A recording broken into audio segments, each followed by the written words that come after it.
7h14, l'heure de jeter un coup d'œil sur la presse de ce mercredi. La mort du chef d'Al-Qaïda tué par une frappe de drone américain fait la une de la plupart de vos journaux ce matin, vous l'imaginez bien, comme Le Figaro qui écrit que 11 ans après l'élimination d'Oussama Ben Laden, l'Amérique règle les comptes du 11 septembre. Mais malgré le coup de maître de ses services de renseignement et malgré la précision de sa guerre téléguidée, eh bien Joe Biden, estime l'éditorialiste du Figaro, Joe Biden a bien du mal à projeter l'image d'une Amérique forte et respectée.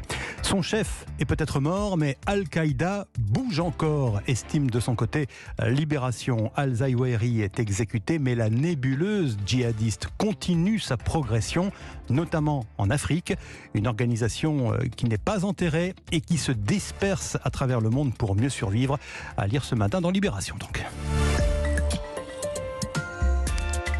Il fait chaud, beaucoup trop chaud sur la France et le Parisien nous explique ce matin pourquoi cette canicule est si dure à supporter. Le problème, c'est que nous ne sommes pas tous égaux devant la chaleur. Il y a des variations naturelles entre les individus, explique un professeur de physiologie. Elles sont dues à la morphologie, au ressenti, à l'âge, la condition physique, mais aussi à nos habitudes.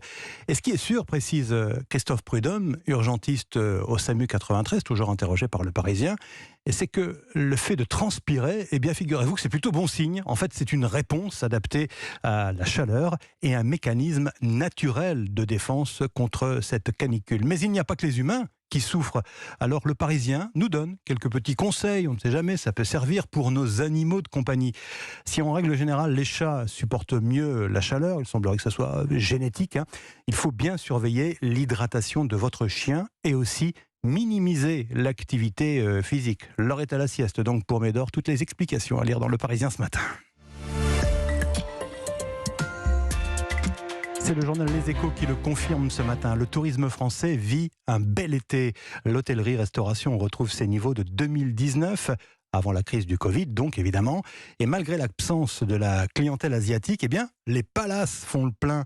Les sites culturels retrouvent leur clientèle étrangère. La demande explose pour le train, l'avion et même le vélo, figurez-vous. Et c'est l'incroyable boom du cyclotourisme, explique le journal. Avec plus de 9 millions de séjours cyclistes par an, eh bien, l'Hexagone occupe la 2e place des destinations mondiales du tourisme à vélo. De plus en plus d'agences sont spécialisées dans l'organisation d'itinéraires. Un slow tourisme à vélo, donc, favorisé évidemment par le développement des vélos électriques, et un secteur qui pèse dans l'économie du tourisme global avec des retombées économiques estimées à 4,2 milliards d'euros. C'est à lire ce matin dans Les Échos.